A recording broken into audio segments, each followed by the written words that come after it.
Alcançamos o ano do Senhor de 1475 e, por ocasião desta data, mais um jubileu se celebra em Roma e na cristandade, o jubileu do Papa Sisto IV.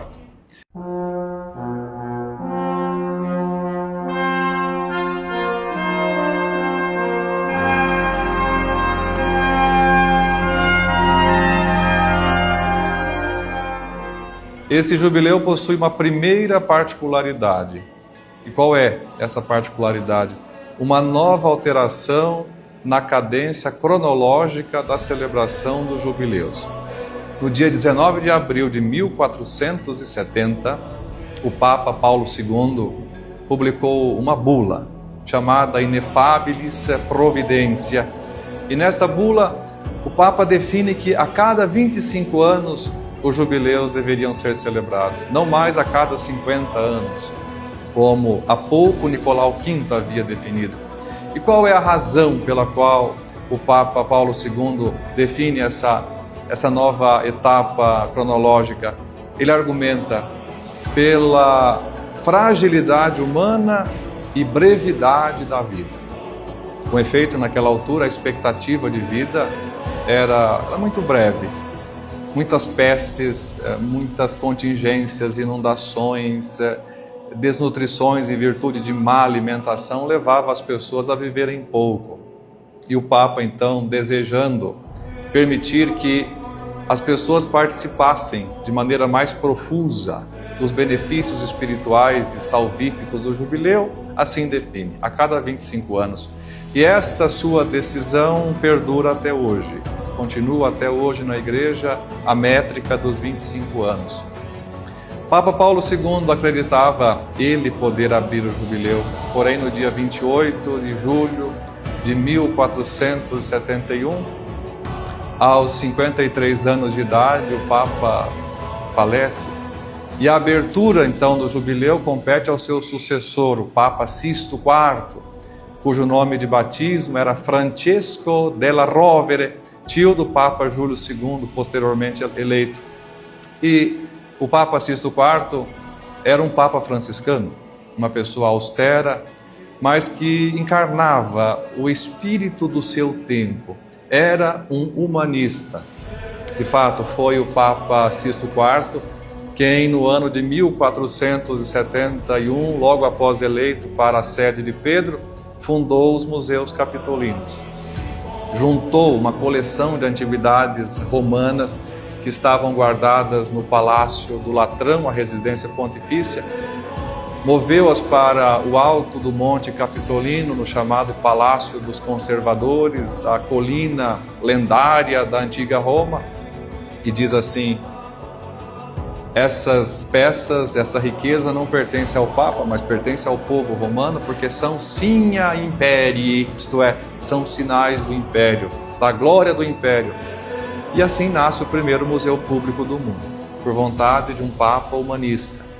Depois é também Sisto IV, que em 1475, reunindo aquilo que Nicolau V havia juntado de manuscritos e incrementando isso, funda a Biblioteca Apostólica Vaticana, confiando a sua regência não a um clérigo, mas a um leigo, Bartolomeu Platina, um entendido da cultura do seu tempo.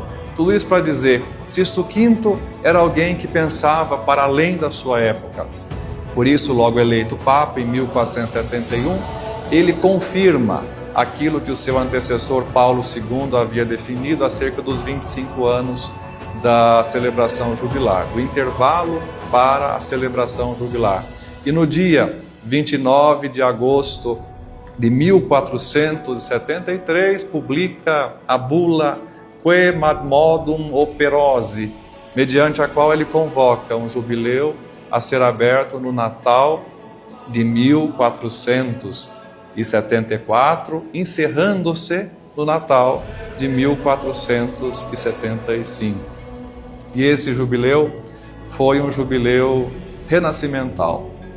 O Papa se preocupa em organizar a cidade de Roma, inclusive manda demolir vários várias construções, prédios, para que se abrisse uma grande artéria, que ainda hoje em Roma está, a chamada Via Sistina. O Papa manda ampliar hospitais, já que em virtude de inundações, as pestes são recorrentes e muitos peregrinos adoecem. O Papa se vale de uma invenção, há pouco presente na história do Ocidente, a imprensa. A imprensa que havia sido criada por Gutenberg na Alemanha em 1458 serve ao jubileu. É o primeiro jubileu cujas notícias, cujas bulas, cujos manuais penitenciais, cujas orientações para as peregrinações foram divulgadas mediante material impresso. É o primeiro jubileu da imprensa. Outra coisa, é a primeira vez que o jubileu recebe o título propriamente de Ano Santo. E a partir daí, o jubileu, naturalmente, é assim substantivado. O jubileu tem por nome Ano Santo. O Papa Sisto IV faz ainda uma outra coisa muito importante que atrai gente a Roma: a canonização do exímio e eloquente pregador franciscano Bernardino de Sena. Isso traz muita gente a Roma. Por isso, então, o jubileu de 1475 é um jubileu que consolida a entrada da Igreja num novo tempo e que prepara aquilo que em 1500 se consolidará, de fato, como um mundo novo que se põe. As descobertas ultramarinas vão se ampliando, o diálogo entre igreja e cultura vai se tornando cada vez mais intenso e o jubileu vai encarnando as necessidades da igreja e do ser humano no tempo em que ele é celebrado. Que nós também, em 2025, possamos fazer isso, encarnar o jubileu no tempo em que nós vivemos, para que o nosso tempo presente possa trazer consigo esplendor de eternidade. E há uma outra curiosidade no jubileu de 1475.